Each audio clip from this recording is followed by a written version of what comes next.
Well, Yes, good morning. morning. Hello, Sushmanth. You're muted. Hi, Brian. Oh, there you go. Hi, how are you? There is a volume issue something. Okay. So I don't know. I was like, last 2 weeks I was on and off. I was not well and I couldn't manage or attend meetings in a good way. Oh, yeah. Started working on the model actually. Actually, my exams are going on now. Okay. Actually, I started working on cell segmenter, nucleus segmenter. I was almost done with it. And now I want to start working on the membrane level also.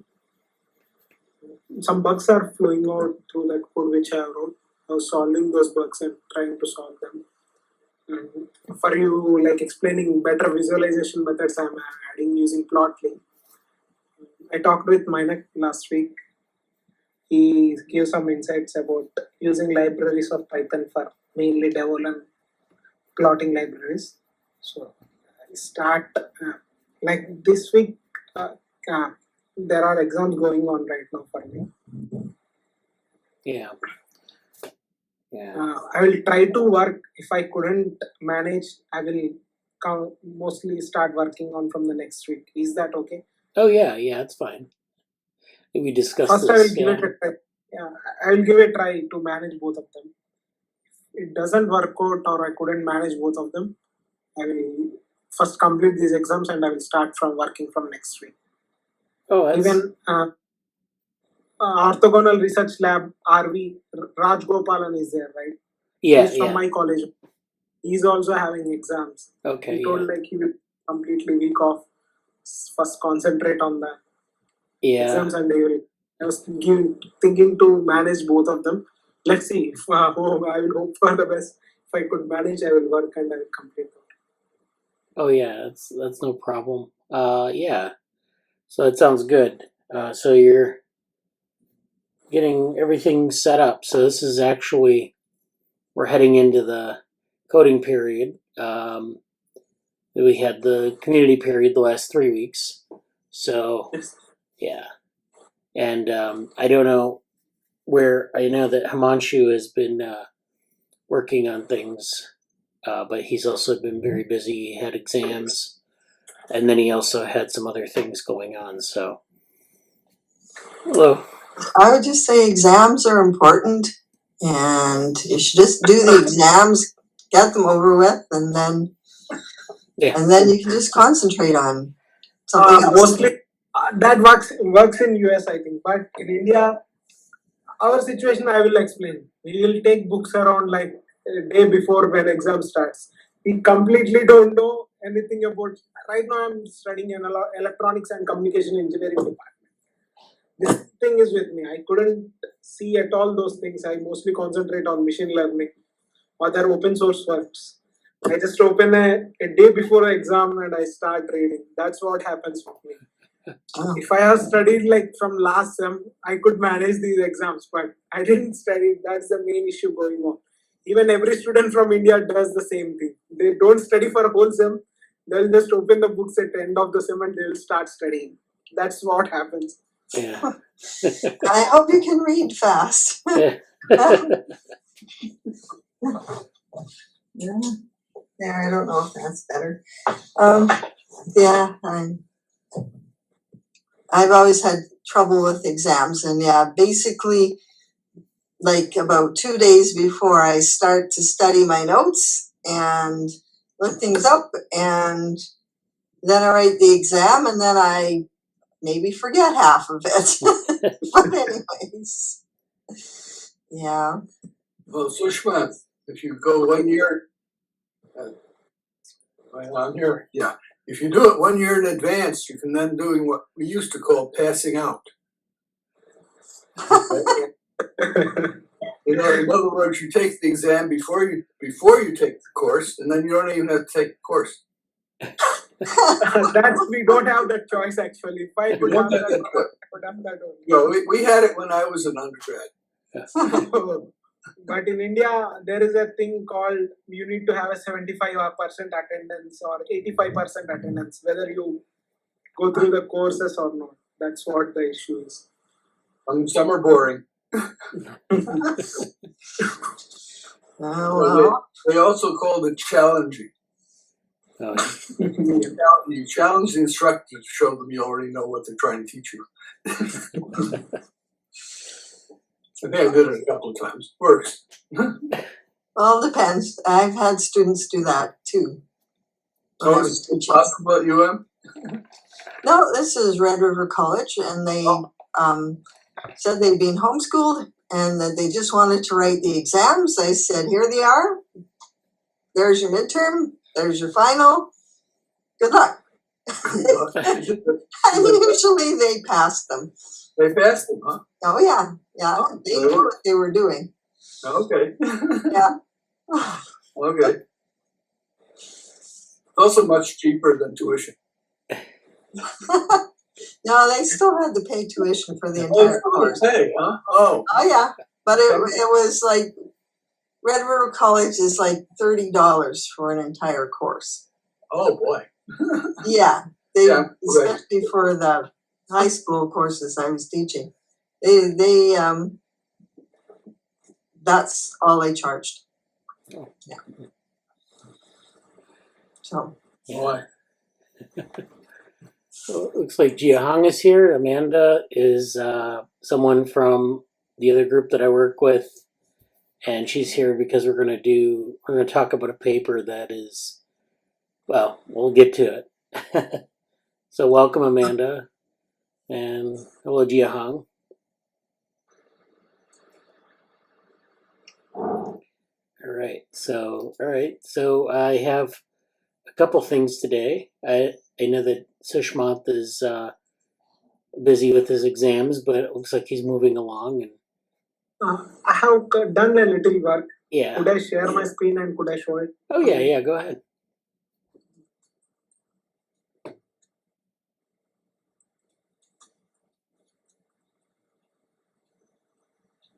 There you go. All right. Yeah. This is like I analyzed it, have shown this couple of weeks ago only, this notebook about analyzation of cell tracking challenge dataset. This is like complete part. Have extracted the images from here. TIFF file, I have converted them into a PNG form. Then I was giving them as input to this data, this model, SAM model. I was following with some of the bugs. Sorry, this one. Sorry. Yeah, these are some bugs coming up. I will try to solve them. I have done most of the work, just some library importing issues are there. I almost solved it. I will try to update it by this week. I'm just working on cell segmenter right now. After that, I will convert them into ONNX model, and I will try to host like a Hugging Face spaces also, like what we did as a DevoWorm. But instance segmentation, we have models on semantic segmentation, right? Now instance segmentation models will be hosted in the Hugging Face, so that everyone can use it. So right now that's my work will be, and with that I will try to add another function to the model also, calculating volume of each cell. Actually this is 3D data set, right? We can calculate volume. Mayu told this thing. I will implement and I will definitely upload into Git. Okay. So Hugging Face spaces. This is a little bit of code. I will, after completion of the cell segmenter, I was thinking to work on membrane segmenter. After that, lineage population model integrating with SAM. Then after that, after 4 weeks of this work, then I will start working on the DevoNet model, which I have proposed in my proposal. Actually, the code is, everything is there. Just I need to train it on nematodes data, what you call elegans data, and extract the weights of those files, and again convert them into Hugging Face and uploading them in Hugging Face. That's the only part left.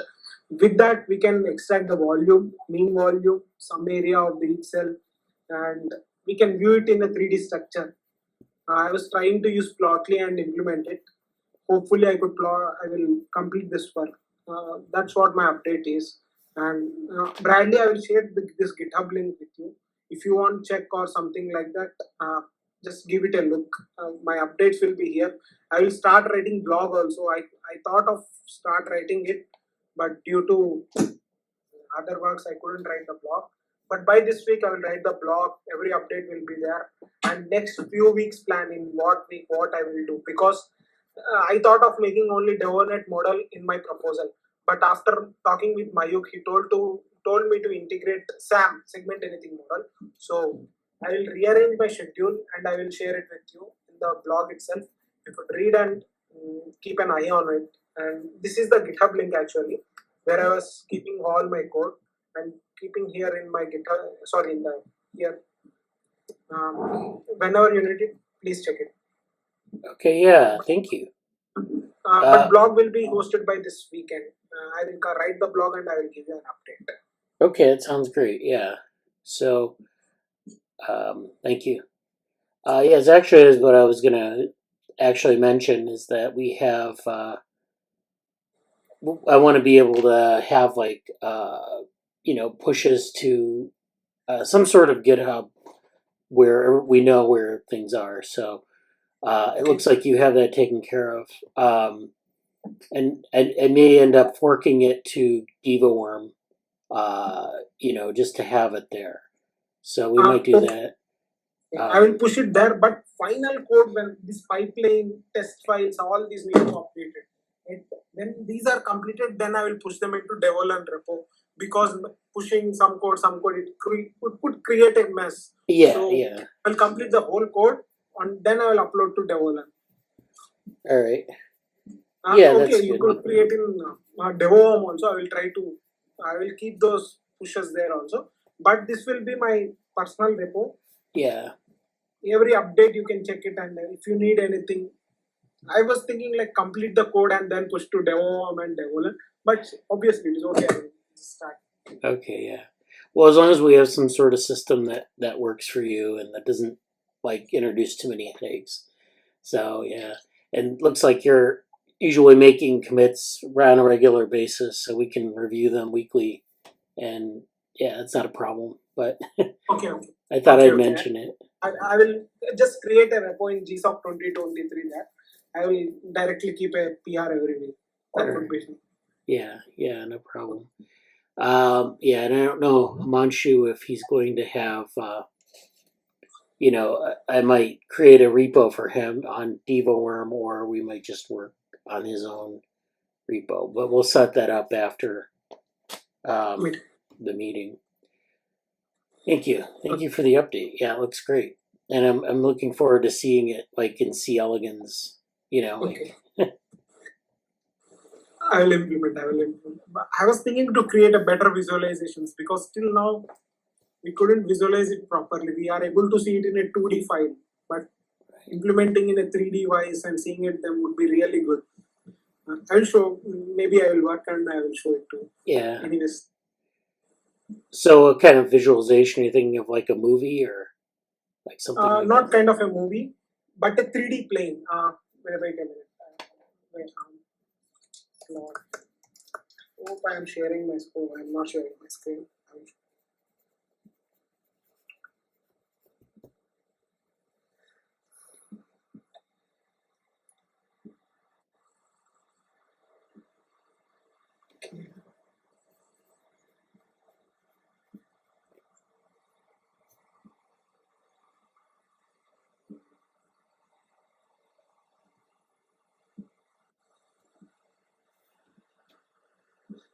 This is a library actually. I mean, here there is an interactive segmentation thing. This one, and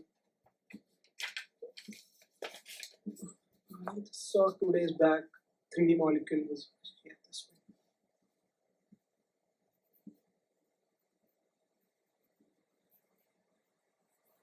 This one. This is a CSV file maybe. Yeah, this kind of 3D plot.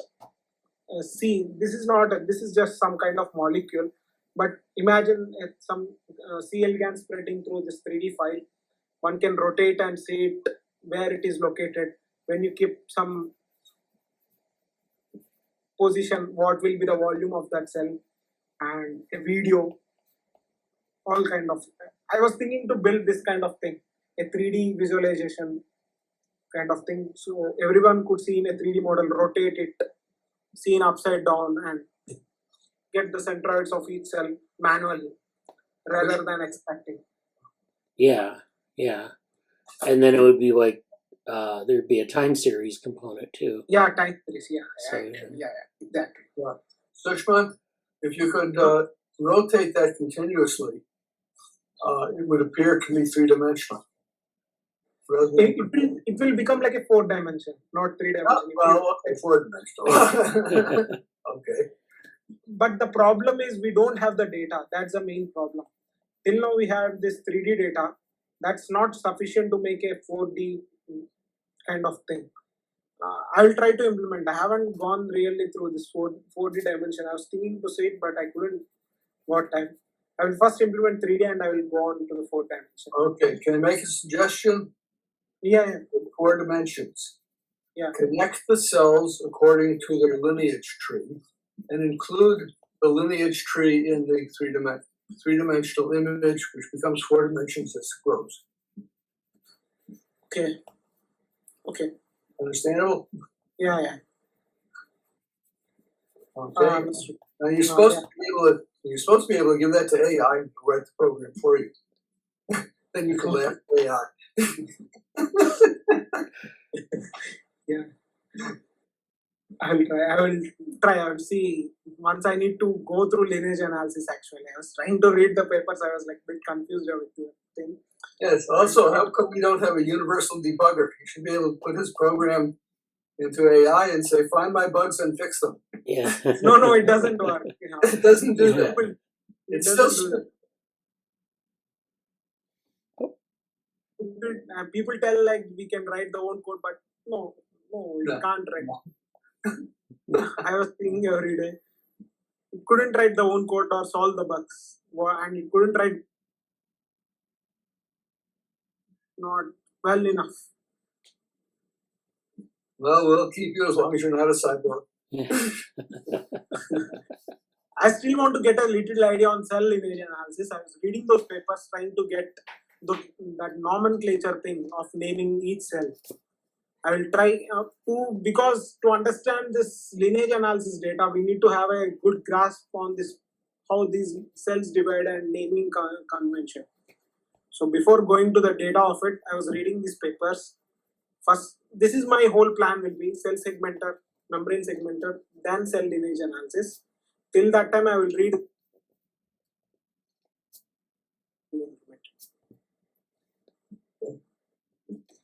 Yeah. Oh, yeah. So I did post a bunch of materials in the Slack on cell lineage and developmental lineage trees and things like that. So, and that I think Sushmanth, you probably found that useful. Yeah. Okay. I found it useful. I need to. There are so many papers. Like I was going in order of reading them.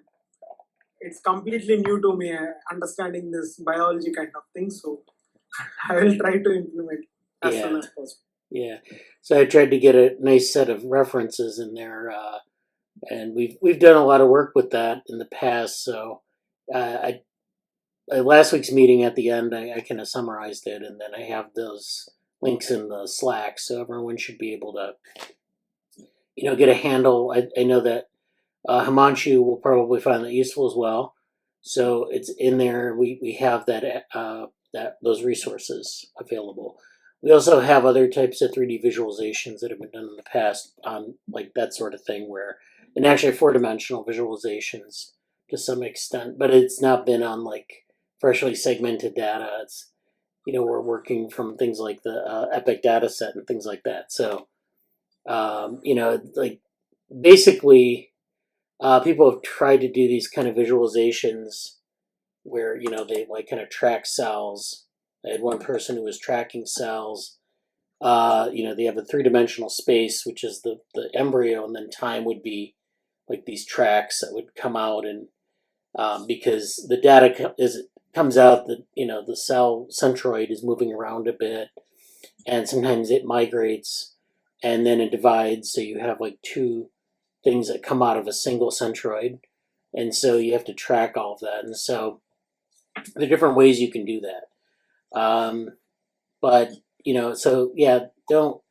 I'll try to get those things together and showcase them and see what they look like. But yeah, so yeah, good luck with that. I don't know. I don't know what your ideas are for that. I mean, we haven't really gotten a canonical sort of approach where this is what we want to do. So Okay. yeah, great. Well, thank you for the updates, Sushmanth. Looks like Morgan's here. Hello, Morgan. And then Sushmanth's GitHub repository for GSOC. Okay, so yeah, I said that Amanda's here today and it's her first meeting, so welcome again, Amanda. One of the reasons she's here is because I'm going to cover a paper that is a new one by Michael Levin, but it's on regulative development. So let's see, this is it here. So this you can see my screen. Okay. So this is the new paper, Biosystems paper, Regulative Development as a Model for the Origin of Life and Artificial Life Studies. So I found this, we found this in the, coming out in the journals, and it looks really interesting. So Chris Fields actually does, I think he's a retired academic. He did a lot of stuff with information theory and physics and quantum physics. He's currently teaching a course through the Active Inference Institute on information and life or something like that. I can't remember what the name of it is, but it's really interesting stuff. How to think about information. So it's like a lot of quantitative approaches to information. And of course, Michael Levin. And so what they do in this paper is they're using this idea of regulative development as a model for the origin of life. So this is really kind of interesting to a number of things we're doing in the group here, as I figured I'd cover it. So the abstract reads, using the formal framework of the free energy principle. And so I think we've talked about the free energy principle in this group a little bit. It's basically having to do with energy minimization and, that which drives a lot of behavioral and biological complexity. So, without getting into the math, which is pretty in-depth, it's basically this energy minimization paradigm. People have done this in different ways in complexity theory.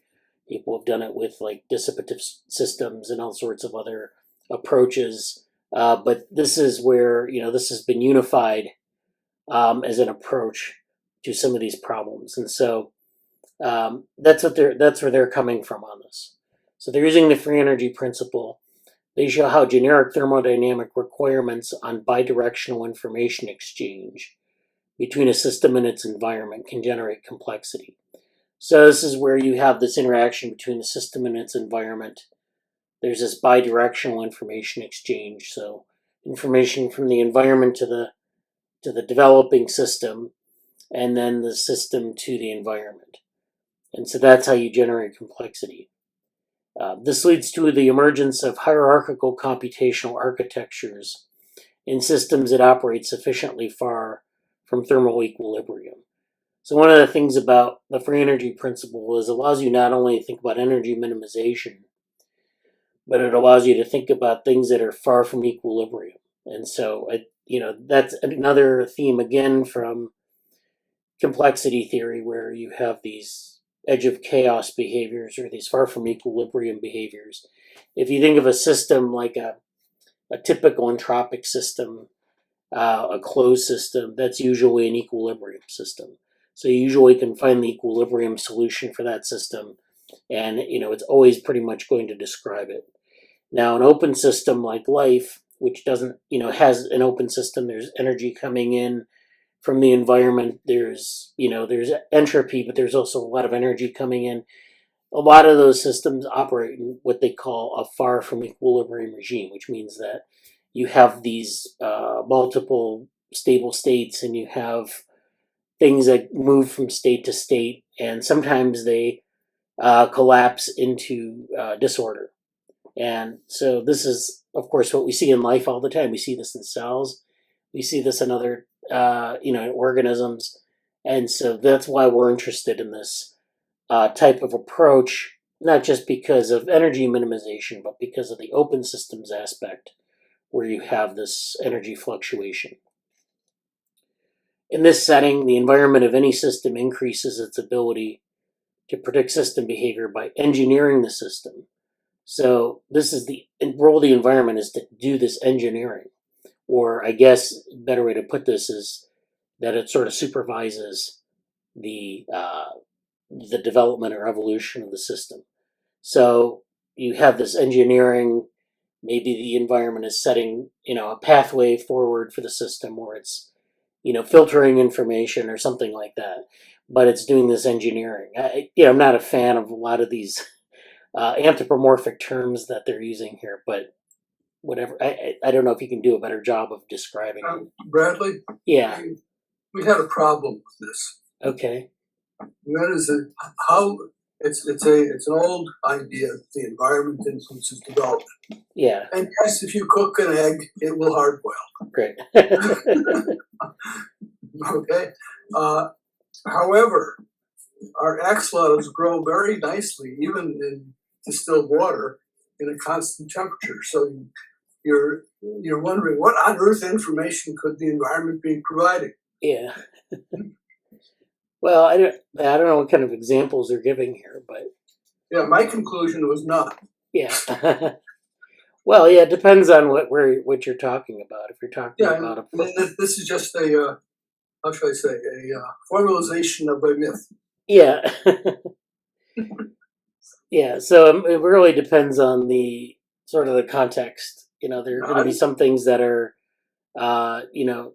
deterministic, and some things that are going to be stochastic. So I think that's what they're getting at with this. But it depends on, of course, if it's behavior or if it's like embryogenesis or what. Yeah, but if it's embryogenesis, we know embryos need a range of temperature. Right. We need a certain amount of water, and I'm not sure they need anything else. Yeah. Or the information from the environment may be minimal or not at all. Right. It's just what I'd call permissive. It's possible for things to go forward, but because you could have an environment where that is impossible. Yeah. Okay, you freeze or cook the embryo, for example, Right. or dry it out. So the whole concept, I think, needs. Do they discuss this problem?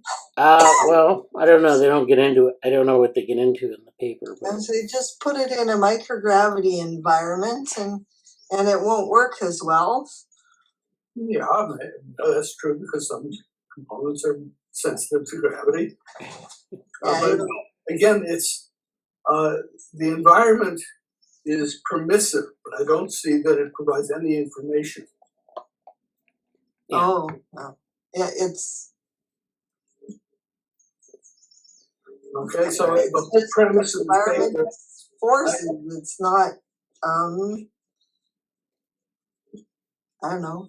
Yeah, the environment. I don't think the environment does anything so long as it's permissive. And the idea that the environment in any sense directs the embryo is probably nonsense. Yeah. I mean, yeah, we'll see. But this idea has been around a long time, that the environment directs the embryo, tells the cells what to do, but it's nonsense. Yeah. So, Under certain conditions, the embryo won't grow. Yeah, Too hot, too cold. too hot, too cold, on But pH. it's in the middle of microgravity and gets reorganized because of that. That's what happens. I know. Yeah, so the environment, as long as you're in a range of permissive values for the environment, you're okay. Yeah, But there's range. I don't see there's any proof at all that the environment is sending any signal which could be regarded as information. Right? Yeah. Well, depends on what you mean by information, I suppose. Well, if Oh. permissiveness, Yeah. permissiveness in the environment, fine. But I mean, permissiveness in a human context is usually okay. You can go do something, but in an environmental sense, I think it's silly. Right. So it's sort of a passive versus active component. So passivity would be like just allowing for certain things to happen over others, whereas active Yeah. would be just saying that this is the way it's going to be, and certain things are only certain things are possible. It's kind of subtle until you see well, I mean, it's subtle until you actually set up the experiment, I guess. And then Yeah, I mean, the notion gets into a nonsense state where you say everything that happens inside an embryo is due to the local environment. Okay, now what on earth does that mean? The local environment is the embryo plus what? yeah. Plus the permissive environment. The local environment is something that is generated by the embryo, within the embryo.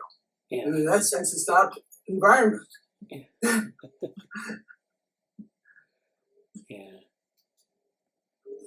Yeah, let's see what. Okay, so then we'll see if they define any of that in the paper. Okay. I have a feeling that maybe they don't, but let's see.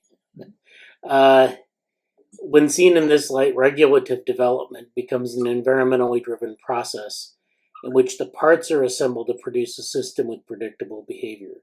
Yeah, I'd say that's a nonsense statement. Yeah. Okay. We suggest on this basis that life is thermodynamically favorable, and that when designing artificial living systems, human engineers are acting like a generic environment. So now they jump out to human engineers doing this. So the environment is God. Okay. Well, yeah. Well, no, human engineers, but I think what they're doing, they have this whole paradigm that they don't have in this paper, which is like they're trying to engineer living systems and developmental systems. Yeah, well, but what engineers a normal embryo? Right, yeah. Who is the engineer? I guess the experimenter or something like that. I don't know. Well, no, I walked. We had a marsh that was full of frog eggs developing into tadpoles, and I'd assure you there were no engineers there. But millions of frog embryos. Yeah. So let's see. They talk about multi-scale competency architectures, and so this goes to the stuff that they talk about. They talk about like how a lot of systems have this these levels of competency which they have to achieve in order to have a certain level of complexity. And so you have simple systems and complex systems, and the only difference is that there are these different competencies that they have to have. So in an MCA, components at each scale are competent to perform the functions appropriate to that scale without explicit top-down instructions. So this is where, basically, the more complex you get, the fewer explicit top-down instructions you need. Things emerge bottom-up, and so there's this. So they give an example of human cells. They don't have to be told how to divide by the brain or any larger scale system. They are competent to divide on their own. So, I mean, I think single cell organisms are competent to divide on their own, but in any case, that's the example they give. What is their proof of that statement? Oh, this one? Well, yeah, I mean, I guess there isn't any. Yeah. Just because there's no brain at early embryogenesis, because after all, Michael Levin has been talking about, for example, electric fields, which are global in nature and might provide some of this top-down, quote, instruction, but I'd hardly call that environment because it's generated by the embryo. Yeah. Okay, so I think there's a lot of mixed up thinking here. Yeah. So, so this is kind of good. This whole section kind of goes through these top-down and bottom-up mechanisms.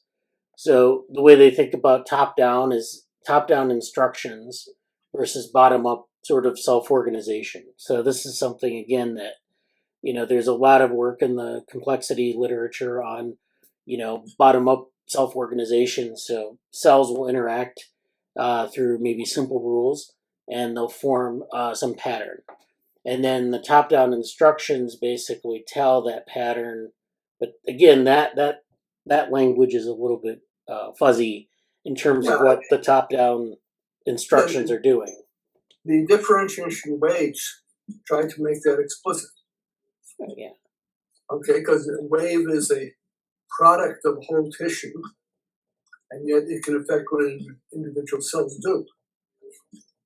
But I'd hardly call a differentiation wave an environment. Yeah. Yeah, so. I mean, for the individual cell, I suppose it is, but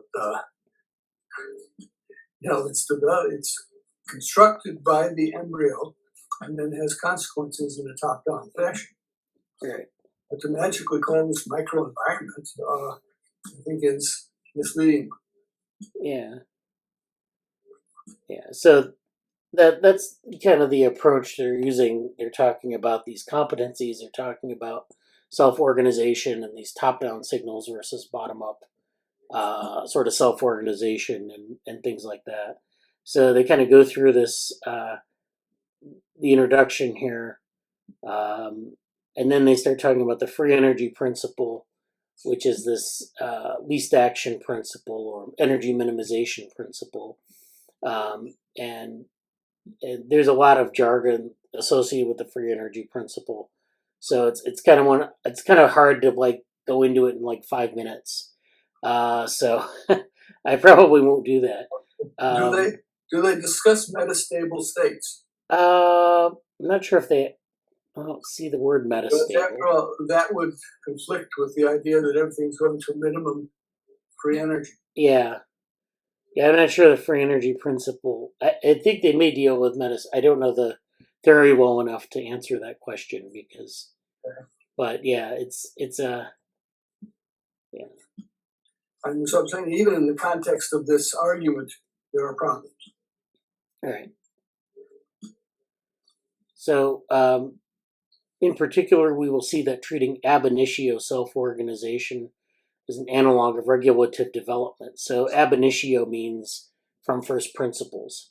So you're getting your sort of self-organization from first principles. You're kind of making that determination of something being self-organized, and when you're looking at a system, and then they use that as an analog of regulative development.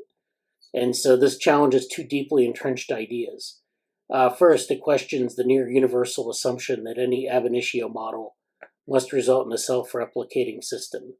So this is where you need to have a self-replicating system maybe at the beginning of life. So regulative development, of course, for those who don't know, and there's a couple people in here who haven't heard that term before, that's the kind of development where we have cells that have signals that sort of regulate what their fate is going to be. So in C. elegans, the fate is deterministic. A cell will divide, but it will become a certain type of cell, and you don't really need a lot of self-organization to form, say, like a C. elegans adult. You just need to have the instructions unfold, and you need to have a decent set of surroundings in the embryo for that to happen. In other words, you can't have any ablations or mutations happen. In regulative development, you often get a bunch of precursor cells that divide, but they're clonal. So depending on the signal that they're given, they can take on a certain fate. So you can, in regulative development, you can see weird sort of changes in development. You can induce, say, for example, interesting changes in development if you give it the proper signals. So the signals need to be there in order for regulative development to happen. So that's why they bring that up. But anyways, they kind of talk about some of these things about how these kind of models must result in a self-replicating system. Evolutionary models from Darwin onwards have strongly coupled variation with inheritance, either through meiotic or mitotic cell division. Natural selection acts on variance and hence depends on Darwinian models of reproduction. Such models suggest ab initio processes that involve self-replicating molecules immediately. We will suggest that models in which the needed parts are generated by the environmental processes that are most weakly coupled to the systems of interest are also worth consideration. And then variation generated by weakly coupled processes is consistent with evolution at the global scale, but does not depend on natural selection at any single local scale. It thus provides a non-Darwinian source of order, which I guess means that they're sort of, I'm not really sure what they're getting at there, but such weak coupling is exemplified by situations involving self-organizing systems that include engineered and manufactured components. We suggest that weak coupling models may be realistic in other settings as well.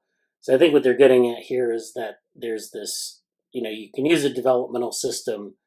In general, it conforms to these sort of Darwinian principles of reproduction and self-replication, but in engineered systems, which they're also interested in, you don't necessarily need that. You can have order from some other source. And I think that's what they're getting at, but they're not clear about that. So, Bradley, do they explicitly discuss the RNA world concept? let's see. I don't think they talk about it. Because that's implicit in what was just said there. The RNA world advocates kind of believe that everything started with RNA, right, and it was magically an RNA that self-reproduced itself. Right. Everything started from that. Yeah.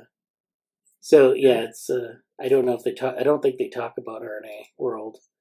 I think it's not.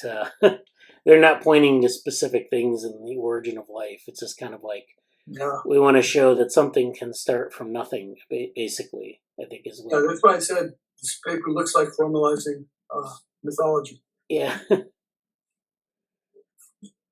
Well, anyways, I don't. So, there's a lot going on here. But I don't know if Amanda or Morgan had anything to add. I don't know if you had read it and had any thoughts or comments. I read it. There's a lot of free energy minimization business. And I don't know enough about that to know if this is plausible, but it seems like the key idea is that the environment is also a free energy minimizing agent. So you have the system and the environment and the system environment interaction, and there's a symmetry to that, such that the environment is also trying to minimize variational free energy. And that is that is something that can drive self-organization of the system, because when the system self-organizes, it becomes more predictable. And that means the free energy is minimized for the environment.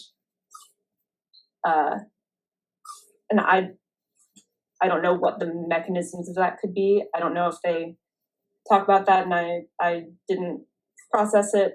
But yeah, a lot of jargon. But I think that's the main idea, is that the environment should also be seen as a free energy minimizer, and that's what leads to self-organizing systems being thermodynamically driven. Yeah, that's.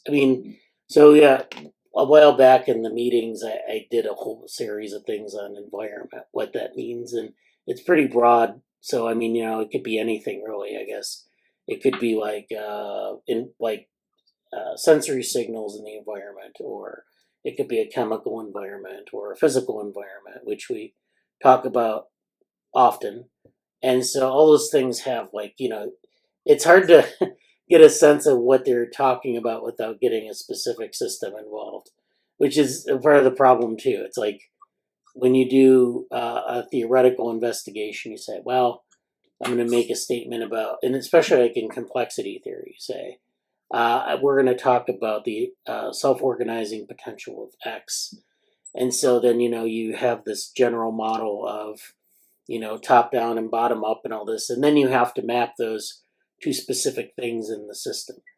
And so then that becomes a little bit harder because you have to see, what exactly it is you're talking about. And sometimes it makes sense and sometimes it doesn't. So that's the harder part of the exercise, is to say, what are the things that we're interested in? So is it the evolution of a nervous system, where you have stimuli in the environment and it's impacting sort of the evolution of the connectome? Or is it some sort of set of environmental conditions in a chemical environment where it influences the embryo, or it influences some cell colony and how it's moving or how it's changing? So these are things that, it's harder to get that sort of the specifics of, and then say we can measure that and say, okay, now we have the parameters, we can simulate it or measure it and actually demonstrate the self-organizing potential. So like I said, this paper, I think a lot of it is sort of intended to bridge the gap between sort of the biological world and the biologically engineered world. So they're doing a lot of work with these xenobots, which are these embryo-inspired robots, or things like engineered self-assembly, where you're engineering systems that are self-assembled. And so, those are things where, you do have this sort of engineering aspect where you have this top-down force that's quite important or this top-down environment that's quite important for shaping everything. So yeah, and that's why, when they talk about the environment being sort of a free energy minimizer, that may be different in different contexts. So you might have free energy minimization of the chemical environment, which means what exactly, depending on the chemical environment, or the sensory environment. It's a different thing. But I guess when you're minimizing free energy, it's I guess you can kind of find the analog there and apply it. But thank you, Amanda, for pointing out that, because I didn't, I hadn't read it very deeply before I got into it. But yeah, and so regarding what exact system environment interaction we're looking at, they do want it to be flexible. So they talk about Markov blankets, which my impression is that's a pretty flexible way of defining what counts as the system and what counts as the environment. But it's my impression that no matter how you define that, there's supposed to be this free energy minimizing drive coming from both ends, coming from the environment and coming from the system. So yeah, what that looks like would be very different depending on what systems you're looking at. But it seems like they're trying to say this is fairly universal. Yeah, I'm not sure though. Yeah, the Markov blanket idea is actually interesting because it does take all these variables that you have, and it sorts them into the ones that are sort of observable or in part of the system. And some of your variables that you have in your system are not observable. So you have that aspect. But then you also have the ones that are clearly outside of the system. So drawing that system boundary has always been a huge problem when thinking about complex systems, because not everything is within the system that you're interested in. It's kind of what is inside, my system, my body. I know my organs are there, my cells are there. Sometimes my cells fall off. Sometimes new cells are generated. So maybe that's outside the system. There are things that I eat that come into the system that get broken down, and then all of a sudden I have chemicals in my system that come from the food that I eat. So that's part of the system now. So there's this exchange between the boundary. And then having that Markov blanket is a mathematical way of defining the boundary around that system. And it's usually something about the states that are generated, not necessarily everything that's in it. So it's what are the states that are produced? So yeah, I think that's good that they kind of have that framework, the sort of that part of the free energy principle. But yeah, it's a tough paper to get through. It's very deep, and there aren't a lot of specific examples here. So I don't see any references to things like RNA world necessarily, but yeah, there's a lot of jargon too. So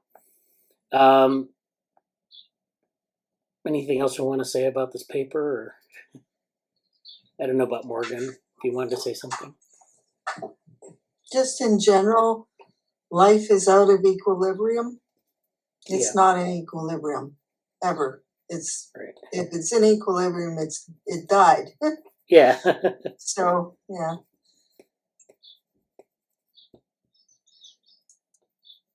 Yeah, I think that was kind of one of the impeti for artificial life community. So, they, a lot of the early founders of the artificial life community were interested in like these, they kind of came from the Santa Fe Institute and other places. And one of the things that, they thought about was, well, life isn't really an equilibrium system. So, how can we study it in ways that isn't like, the sort of constrained by these sort of equilibrium states.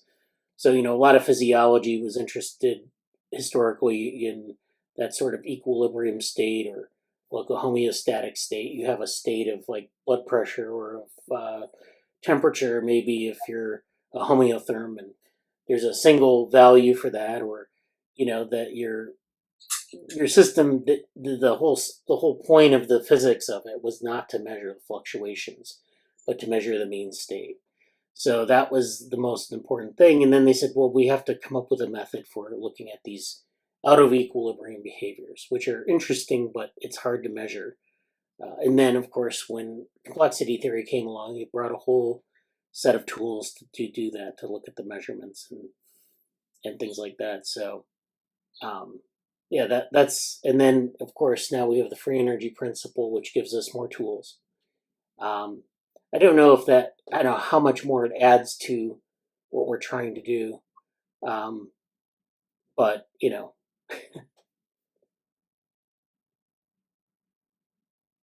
so I don't know if Morgan had anything he wanted to add to that. That was a nice summary, Bradley, of out of equilibrium. Yeah, thanks. I don't, like I said, I got into the paper a little bit, so there's so much more here that we could talk about. But I think that's the basic idea. And then they get into this replicator aspect. And so, this is where you have this idea that life has to be, what is life? And so one of the things about life is that it has to replicate, self-replicate. And so, they talk about, viewed more broadly, the environment provides the parts in every case of biological and or biochemical replication in the form of molecular subunits to be assembled in an essentially kinematic process. And then they talk about the replicator, or the idea of this replicator container, or whatever, being an environmentally driven process. The environment provides the nucleic acids, the enzymes, the free energy, and the biochemical and thermodynamic stabilized compartments required for the kinematic processes of life. So then from the FEP, or free energy principle perspective, the environment does these things to increase future predictability. So again, the environment comes into it. Making more of the same kind of molecule generates a more predictable future state, making a random assortment of molecules. So they're arguing that whatever is outside of the organism, as opposed to inside of the organism, is sort of enforcing some of these, things on the replicator. And so, again, we're pretty general. We're talking generalities, but this is where the Markov blanket comes into play, and some of these other aspects. And then the environment similarly provides both parts and a stabilized microenvironment and origin of life models. The FEP suggests that it does this for the same reason that it does in the case of DNA replication or organismal reproduction, to increase its future predictive power. So really what they're getting at here is that there's this increased enhanced ability to predict things in the environment. And so as an origin, a life thing that's becoming live, or I don't know how else to describe it. The system, whatever it is trying to increase its predictability or how to predict things in the world. And so it does things like maybe evolve movement or evolve sensory organs or whatever to help it, but it also does this sort of origin of life aspect where it's maybe evolving replication as well. So it's an interesting paper. It's very deep. One of the things I wanted to talk about before we go is, I did want to mention that last week I attended a meeting on, it's called Synthetic Biology 2023, and it had a lot of things on looking at cells and how to engineer cells, but I also had a very strong origin of life component. And so I'm going to cover that in more detail next week, but that's a teaser for next week where like they had a lot of things on like containers and vesicles and things like that. So it's really interesting work that people are doing on that. They're doing it not so much in the origin of life, although there was some of that, but these synthetic cells that like the J. Craig Venter Institute has been developing, where they take like a container, which is a vesicle, and they're booting it up with chemical macromolecules, and they're getting it to work, where they're putting in genomes from like bacteria, and they're putting them together. So it's really interesting stuff. I'll cover it next week in more detail. But I did want to talk about something to follow up from last week, where we're talking about the curvatures and planes of organisms. So the curvatures refers to like, how you have a cell, and, we think about the substrate of a cell as being this, surface, but it's important to have a curved surface to facilitate a lot of the things that, that organisms do, or that even single cells do. And then we have these planes, these anatomical planes, of which orient multicellular systems. So it's this sort of topological aspect of it, these curvatures in these planes. And so I think Dick sent me this paper on, it was by James Walsh et al., and it's actually an Archaea. And so I'm going to talk about it a little bit before we go. This is division plane placement in pleomorphic Archaea, and it's this division plane placement is dynamically coupled to cell shape. And so I know Dick has been working on this this paper, and I don't remember if it was, I think it was published as a book chapter, where they did some computer vision studies on different archaeal phenotypes. So some of them being triangles, some of them being different shapes. And so then the idea is that, especially in Archaea, they have these different shaped cells. And this in Archaea, you see this division plane placement association. So the summary of this paper is: one mechanism for achieving accurate placement of the cell division machinery is via Turing patterns. And Turing patterns are, if you know anything about Turing reaction diffusion equations, you know that those produce what they call Turing patterns. And they're just, where you have these coupled differential equations that that govern this chemical system that produces patterns like stripes or spots or something like that. And so in Turing patterns, you have nonlinear molecular interactions that spontaneously produce spatiotemporal concentration gradients. So these systems behave in a chemical environment, and they produce these spatiotemporal concentration gradients, basically where you have stripes. So you have a black stripe, a white stripe, a black stripe. Those are spatiotemporally organized. You might get the stripes in order in terms of time, but also they're ordered in terms of space. And so each one of those stripes is a different concentration of the chemical, and so they call them concentration gradients. The resulting patterns are dictated by cell shape. For example, the Min system in E. coli, which is a bacteria, a non-archaeal bacteria, shows spatiotemporal oscillation between cell poles. So you have this system that generates chemical oscillations between the poles of the cells in E. coli, leaving a mid-cell zone for division. I think we talked about this in vesicles, where you have these processes internal to the cell where you can, you have these condensates, which are these things that float around inside the cell, and they sort of segregate out so that you can actually replicate in a vesicle cell division, or at least the sort of the formation of these, where things move to the poles, and you get this potential for cell division. The universality of pattern-forming mechanisms in devisome placement is currently unclear. And then Dick has underlined here, we examine the location of the division plane in two pleomorphic archaea, Helophorax vulcani and Heloarcula japonica.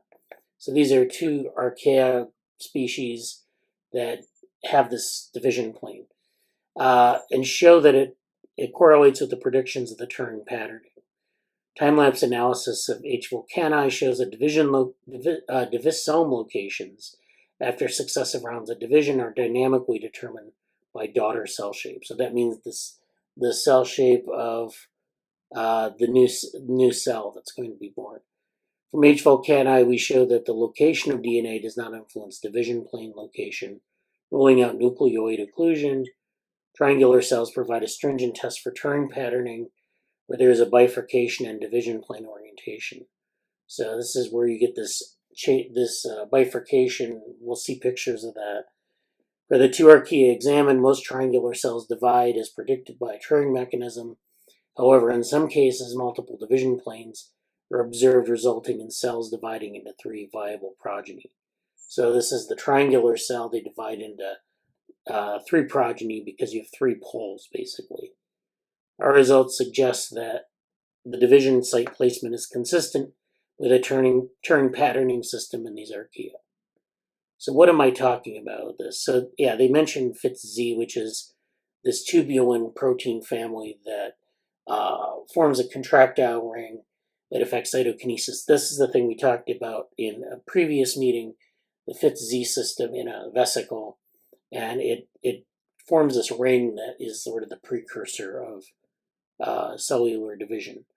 So there's a lot of things you can talk about in terms of non-archaea bacteria and other organisms, but these are the archaea, I think, here where they show like they're able to sort of segment it via computer vision. So they have these images here of H. vulcani. So you have the ones that are kind of oblong, you have ones that are more circular, and then so these are in various states of division. The oblong ones are kind of in the process of dividing.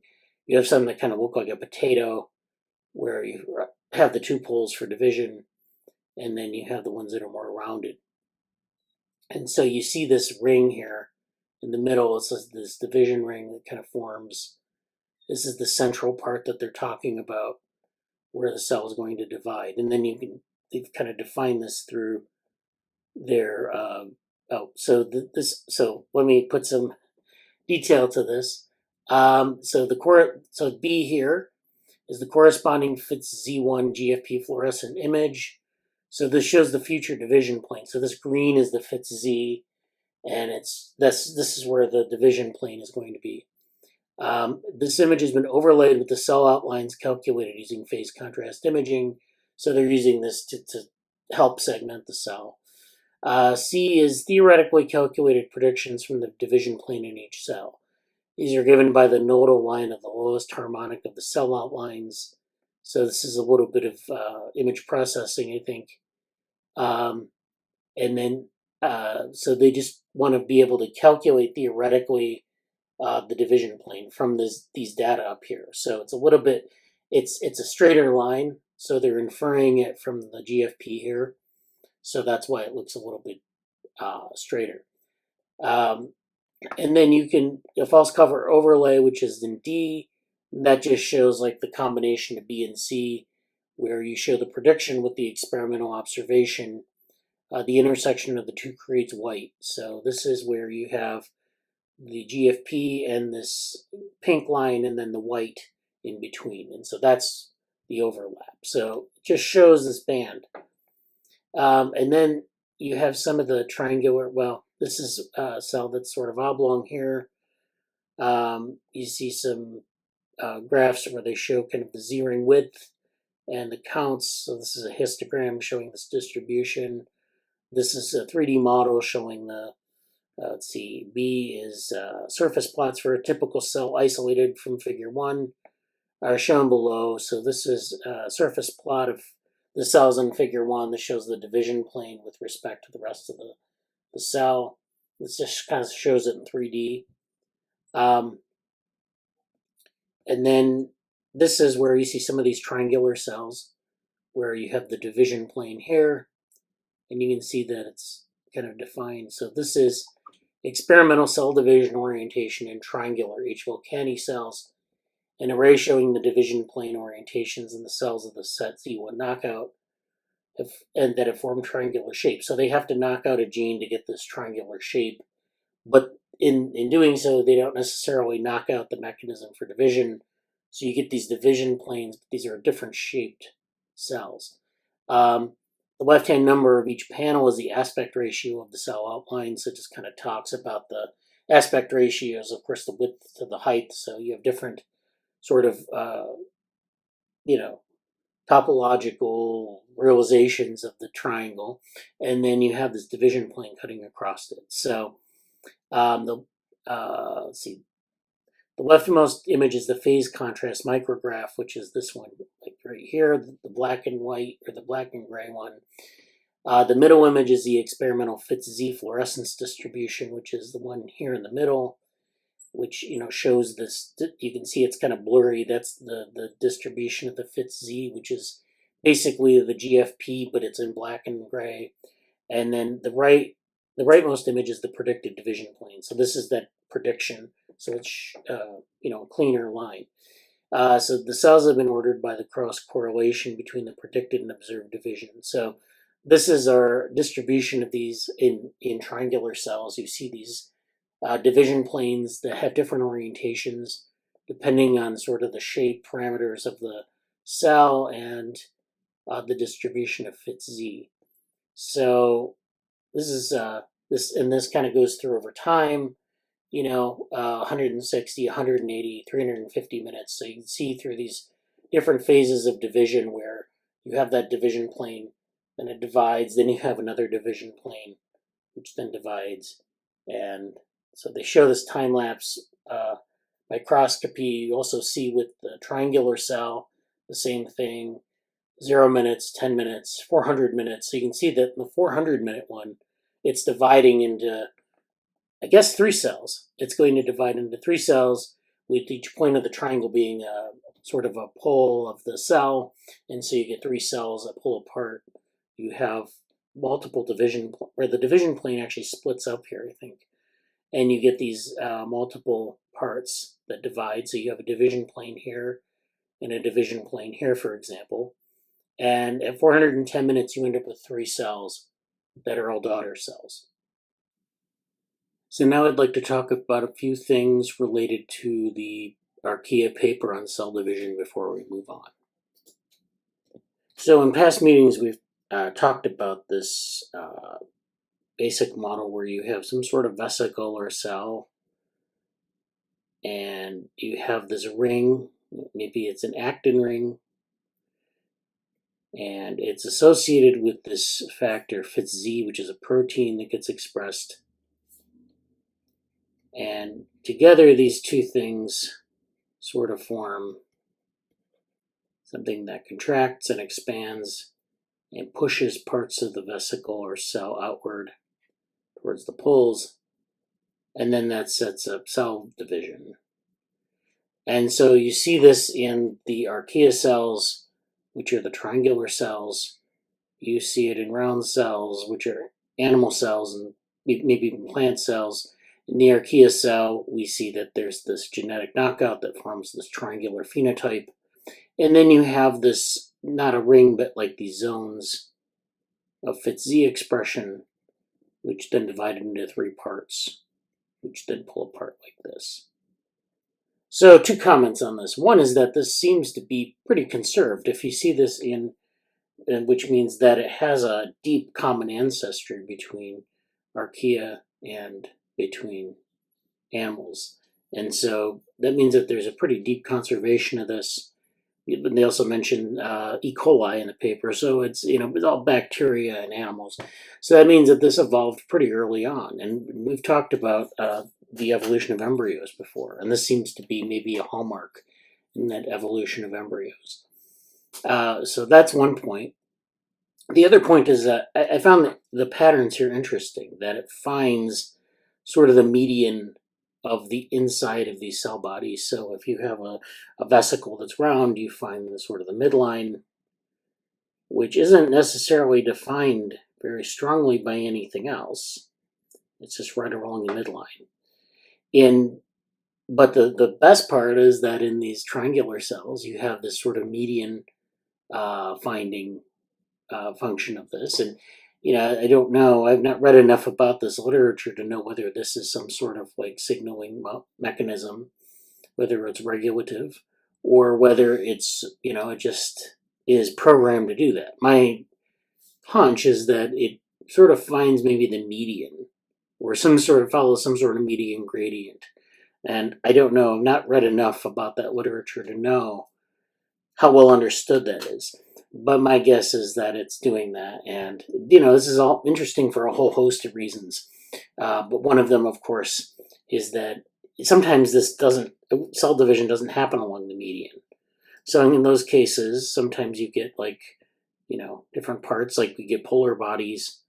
You get two daughter cells, one's a polar body, which is sort of a dead-on arrival cell. It's a smaller sister to the other cell, which then continues on the cell lineage. And so, that might have something to do with dysfunction in this factor.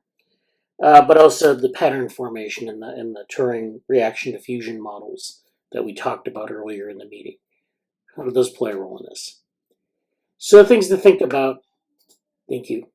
So that's that paper. I thought that was an interesting paper because we talked about triangular cells a long time ago, I think. We haven't talked about that in a while.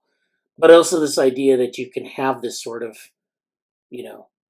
that you have these division planes that sort of emerge from some of these chemical systems and the expression of proteins that drive this. And the division plane is a self-organizing thing. So it kind of comes together and then it plays a role in getting the cell to divide, and it's that replicator aspect of it. So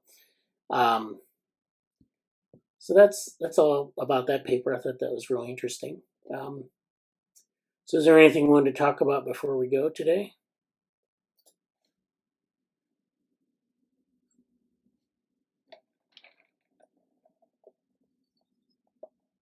I don't know if anyone had any comments on.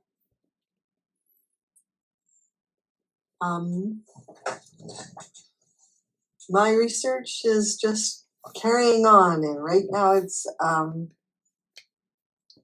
supposed to be in centimeters, and I'm getting meters. Like the thing is stretched to meters long, and it started off as a couple of centimeters. So there's something wrong with my program. And maybe it just figures the whole thing is not stationary. Oh, okay. Anyway, This is so for the. Still fighting with This is in ComSol, or is this a different thing? It's the tensegrity. Oh, okay, yeah. Yeah. And I suppose the tensegrity isn't exactly stationary or stable. Right. Right, because if you put a force on it, it'll wobble around like a spring, for instance. Yeah. So I get yeah. So the program says it's not stationary.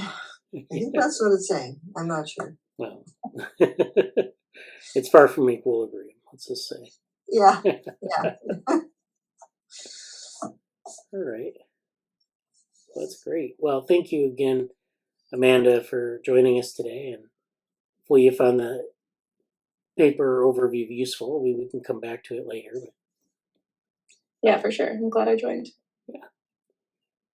All right. Well, thank you for attending. Next week we'll we'll have updates from GSOC people. We'll have other papers, and have a good week. You too. All right, thank you. Bye. Now I'd like to talk about a third paper today. This one is on OpenWorm and digital twins, and hopefully it's something we'll enjoy. So let's see. So this is a paper from the journal Mathematics, and the title of this paper is A Connectome-Based Digital Twin, C. elegans, capable of intelligent sensory motor behavior. So this involves digital twins, something that we talked about in our Saturday morning NeuroSyn meetings this past Saturday.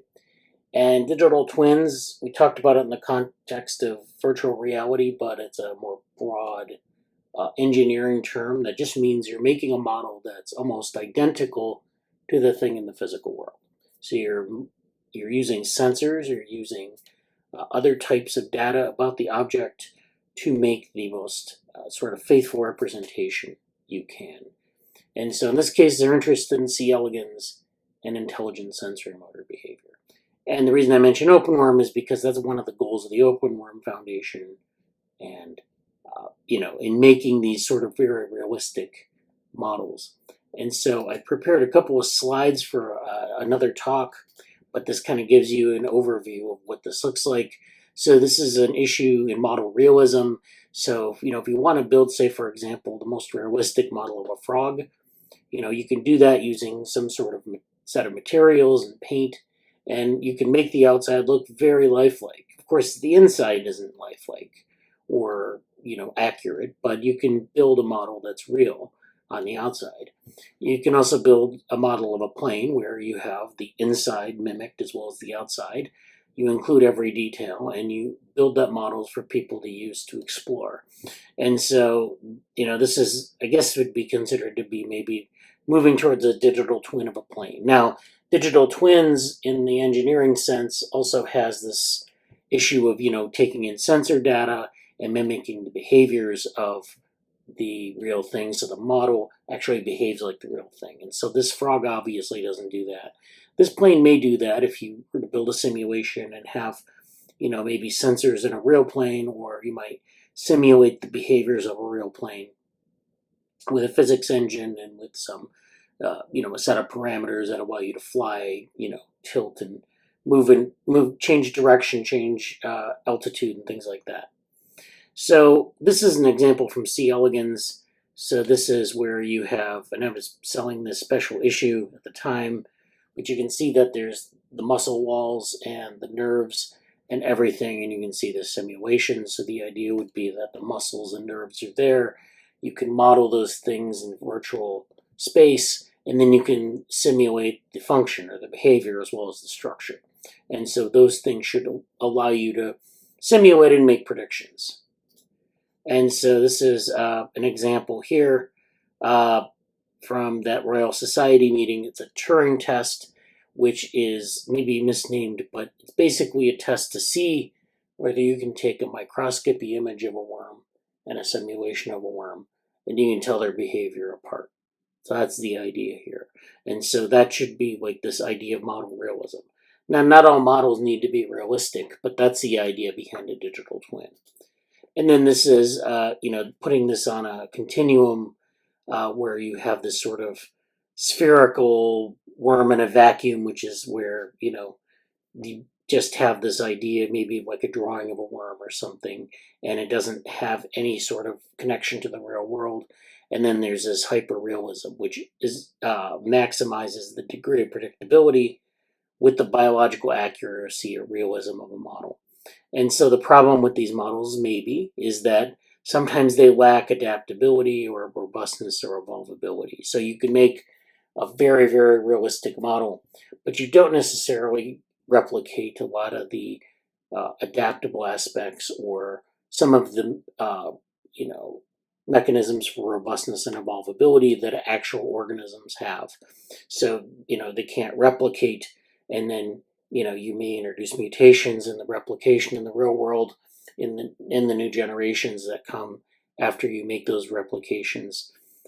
In a hyper-realistic model, you can model everything about that particular worm, but its offspring, you you might be able to say, use a genetic algorithm to make different changes to the genotype and map those to the phenotype that you're modeling, but you'll never really get we don't really understand how those things translate into these aspects. So you'll never really get a worm that's hyper-realistic over many generations. Or maybe we will someday, but I doubt it. In any case, that's one of the drawbacks of this realism, is it doesn't have that sort of robustness of a biological system. So keep this in mind as we move through this paper. So this paper, I'll go through the abstract and talk about it, maybe, some of the highlights of what they're doing. The question here is whether this is just repackaging what's already known, maybe repackaging what OpenWorm is all about, or is it really something with some new insights? So let's see what this is all about. Despite possessing a simple nervous system, the C. elegans exhibits remarkably intelligent behavior. However, the underlying mechanisms involved in sensory processing and decision-making, which contribute to locomotory behaviors, remain unclear. In order to investigate the coordinated function of neurons in achieving chemoattractive behavior, so this is behavior where we have a neural circuit that allows the worm to sense chemical gradients in the environment. We have developed a digital twin of the C. elegans that combines a connectome-based neural network with a realistic digital worm body. Through training, the digital worm using offline chemoattractive behavior generated with a PID controller, which is a special type of control theoretic controller, we have successfully replicated faithful sinusoidal crawling and intelligent chemoattractive behavior similar to real worms. By ablating individual neurons, which means you knock them out of the circuit, we have examined their roles in modulating or contributing to the regulation of behavior.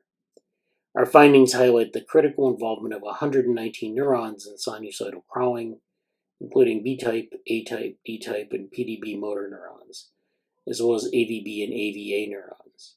So these are all different types of neurons that exist in the connectome, and so they're just doing these knockout experiments where they're taking out neurons and they're testing this circuit for these different behaviors. So this is something you can do very easily in C. elegans. We know pretty well how the circuits work, so the question is, can we take things out in an additive fashion and see the effect? And of course you can do that. So there have been papers on this. I guess they've done this for the whole connectome, and I'm not really sure what the details are. I won't go through the details too much, but you can read that in the rest of the paper if you're interested. We have also predicted the involvement of DDO4 and DDO5 neurons and the lack of relevance of DDO2 and DDO3 neurons in crawling. So you can do these experiments where you take out neurons and you can see what their sort of necessity is in the circuit. So sometimes when you take out a neuron, it might not be necessary for the circuit to work, but sometimes it is. And so again, with this model, we can't observe whether the worm actually adapts to not having those neurons in place. But we also can look and see if there are redundancies in the circuit, at least the static circuit, to see if those can be overcome. This happens all the time in biology. Sometimes parts fail or, parts get damaged, and so they have to be either regenerated or compensated for in some way. And so in C. elegans, you don't have a lot of plasticity, but you do have some. But moreover, you have these circuits that have a degree of redundancy and adaptability. So these are things that you can look at in doing these kind of knockout experiments, but you can also do this with other types of experiments as well. Other types of investigations, looking at if you regenerate pathways or if you use other neurons to compensate what will happen. So there are different ways you can get at this. Additionally, head motor neurons, sublateral motor neurons, layer 1 interneurons, and layer 1 and layer 5 sensory neurons are expected to play a role in crawling. So they're testing all these different parts of the connectome. So it's worth saying that the C. elegans connectome is actually well known. We both have a synaptic connectome and a gap junction based connectome. So we have a very good idea of how they're all connected and how they all function And this is known from previous studies. So in C. elegans, it's possible to build this hyper-realistic model, whereas in maybe other organisms we can't. In summary, we present a novel methodological framework that enables the establishment of an animal model capable of closed-loop control, faithfully replicating realistic animal behavior.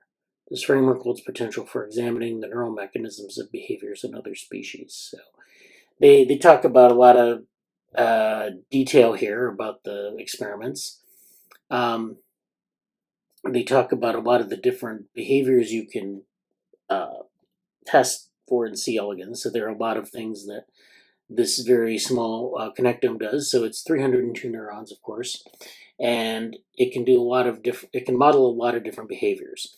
So chemotaxis, thermotaxis, escape responses, mating, and learning. So there are a lot of stereotype behaviors, which means that they're not necessarily learned. They're not necessarily diverse in terms of their output. They just, you have a circuit, it functions a certain way, and you get these very similar behaviors again and again. So this is a very good system for this, of course. This was something that they cited, the OpenWorm project, of course. So they cited citation 10, which is this paper that you saw on the previous slides. This is the 2018 overview of OpenWorm. This is a paper by Pori Gleason and colleagues, and Stephen Larson and Ramin Hassani and David Lung, on a multi-scale framework for modeling the nervous system of C. elegans. That was from that same special issue.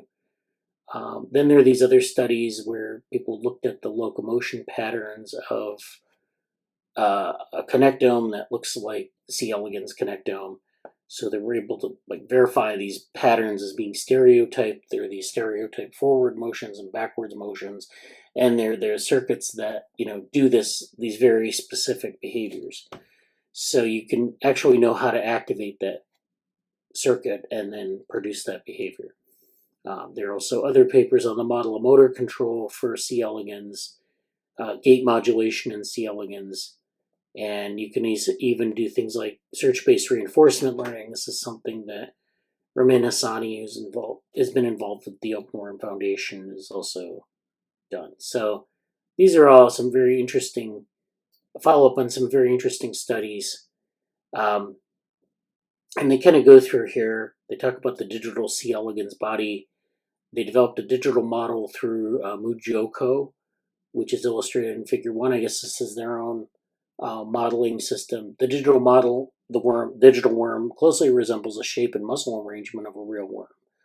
So you can see in A1 here, this is their model, Mujoko, which is where you have the worm. It's on a nondescript surface. You have the tail on the head, and you have this angle between the points along the body, so they have these articulation points. So you can produce these undulating movements like you see in a real worm, and you can measure the angle between each of these points. And so this is, again, part of this sort of realistic model, and I don't know how realistic it is, because you have to take whenever you want to model something computationally, as opposed to this hyper-realistic modeling we saw here in the frog. In this frog, you're just modeling everything about the body. You're not modeling the function.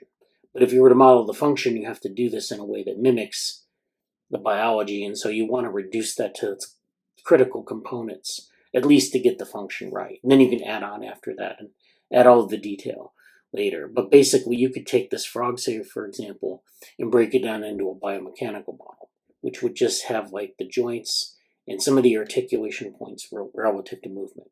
And that would be your base model, and then you could add detail onto that. So it's always, in a computational model, even no matter how realistic it is, you're always going to have this sort of skeleton of sort of discrete behavior. So something that generates discrete behaviors. And it has to be something a computer can interpret. So it has to be some sort of binary model, or a discrete model of some type where it can compute angles, it can compute differences and things like that. So this is why, this is hyper-realistic, but at the same time, or they claim it's hyper-realistic, but at the same time, you have this skeleton here where they show these articulation points. Now, it happens to be that in the real worm, you do have these points where, you have discrete neurons, you have discrete muscles, so these things aren't like, that far away from reality. But you're not actually using the actual pieces of, you're not using the sort of the physiology to generate something. You're using something else, and you have to evaluate it quantitatively. So this is why they're doing it this way.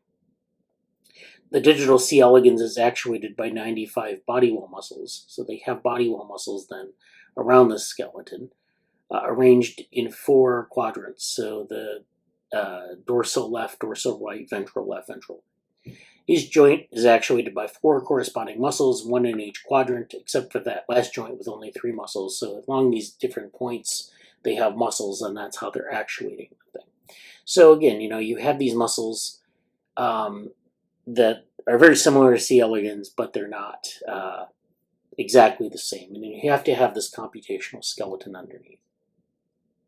So this is really about having to enable this physics simulation, this sort of physics engine, the capabilities of a physics engine, and applying it to, simulating the movement of this organism. So, it's realistic, but you have to have this computational skeleton, which may or may not be realistic.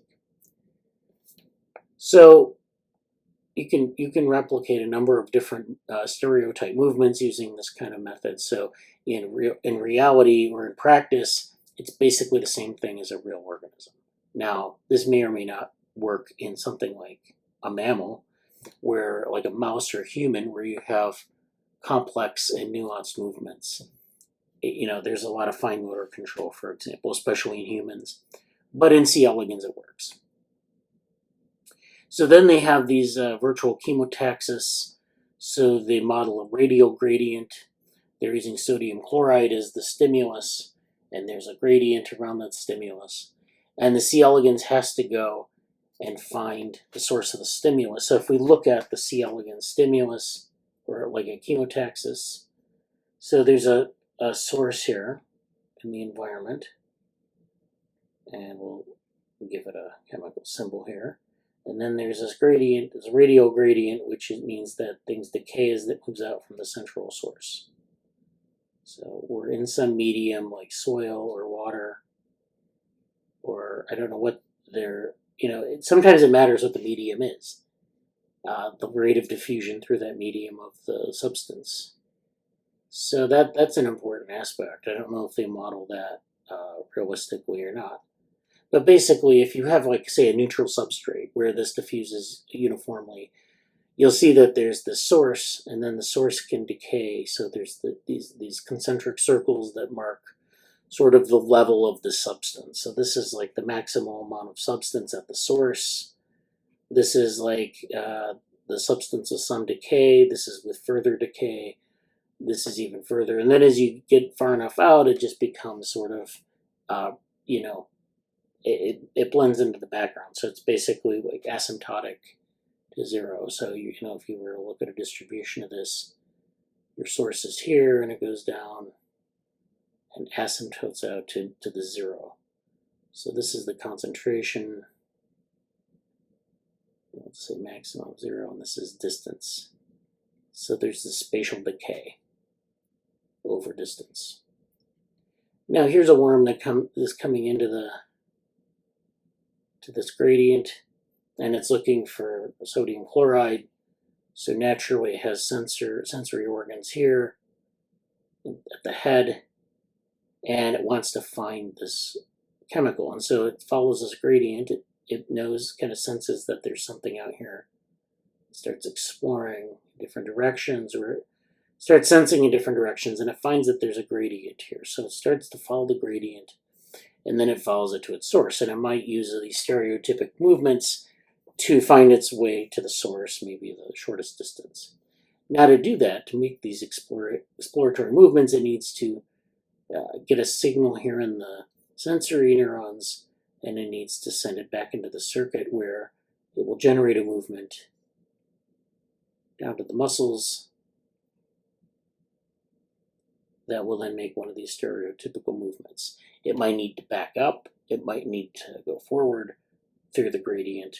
And again, this background medium that it's in might play a huge role in how it actually navigates that. So if it's soil or if it's a liquid in different phases, those can all play a role in how this happens. So this is basically what they're doing here. They're modeling this gradient. And so then they have this chemotaxis index, which models the digital worm's performance on this gradient so they can evaluate it. And this is an example here in the virtual world. Here's the gradient, here's the source, and the worm is moving towards the source. And we can quantify the source and the gradient spatially. So they actually model the concentration, the gradient, as following a radial Gaussian distribution.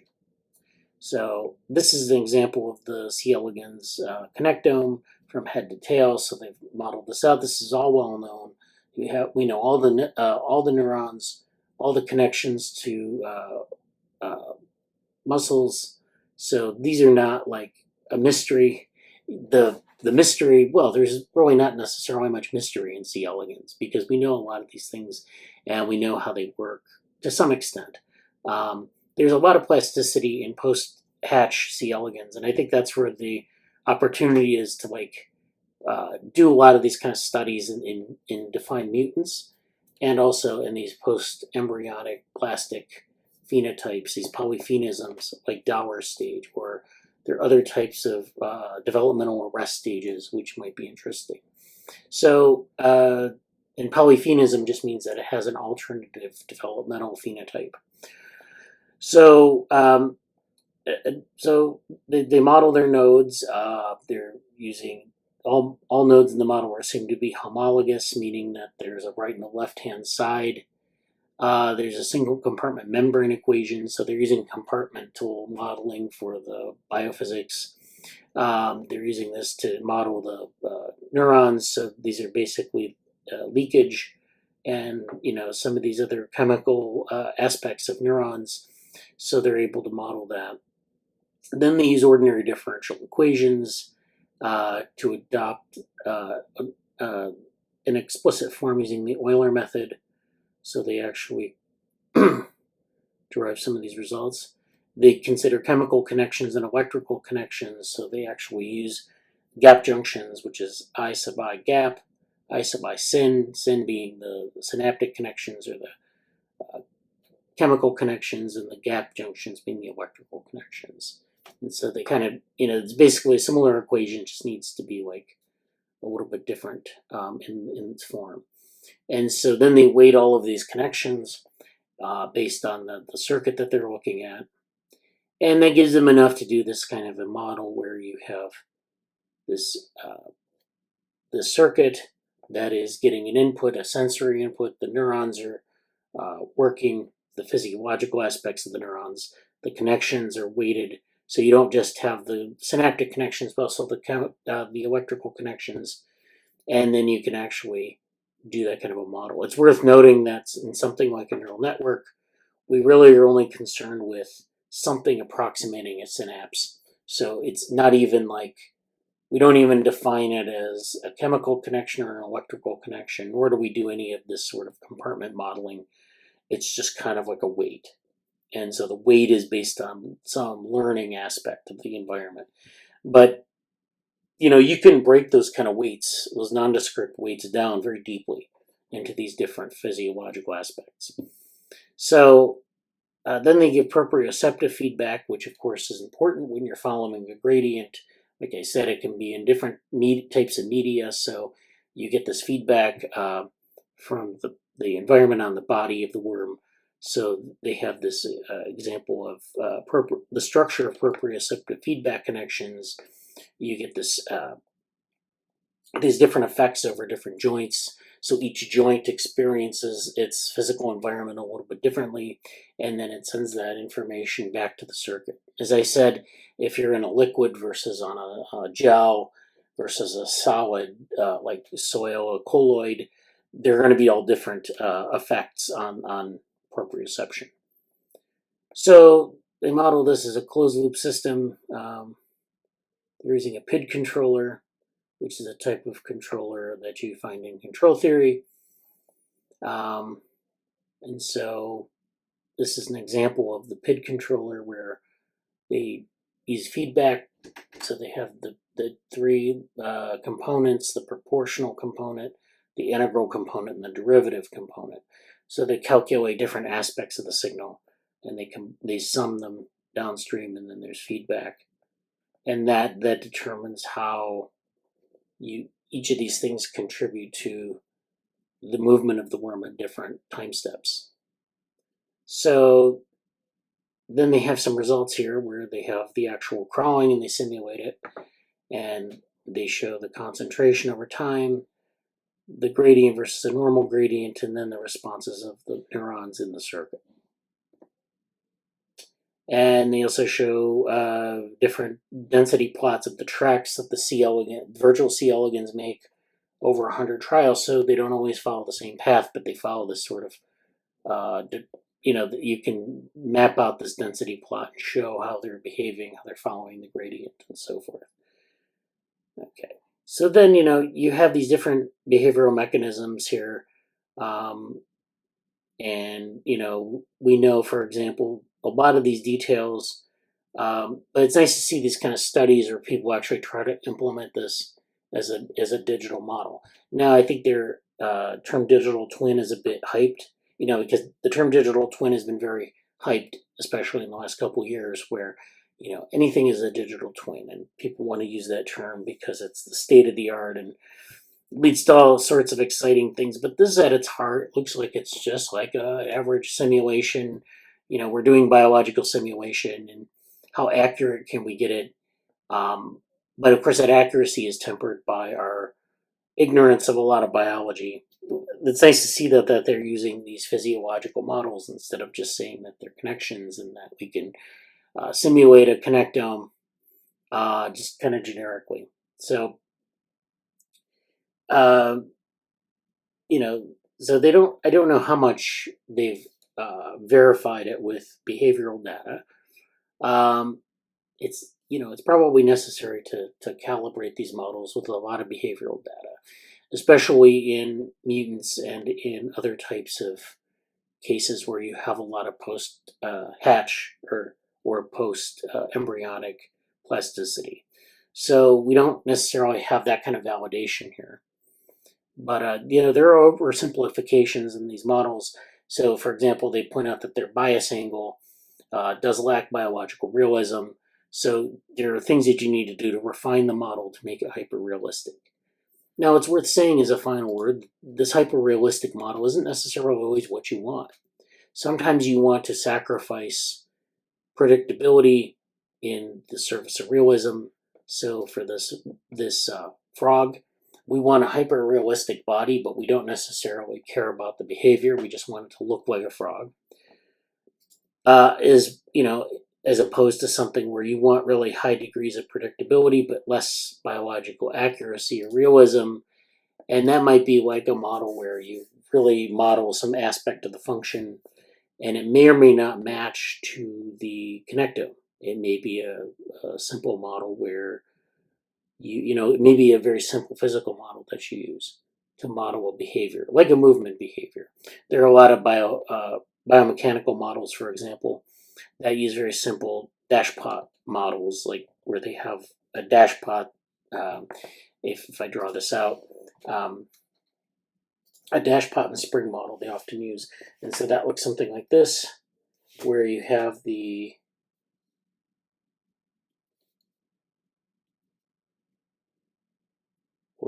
dashpot, and it seems like a very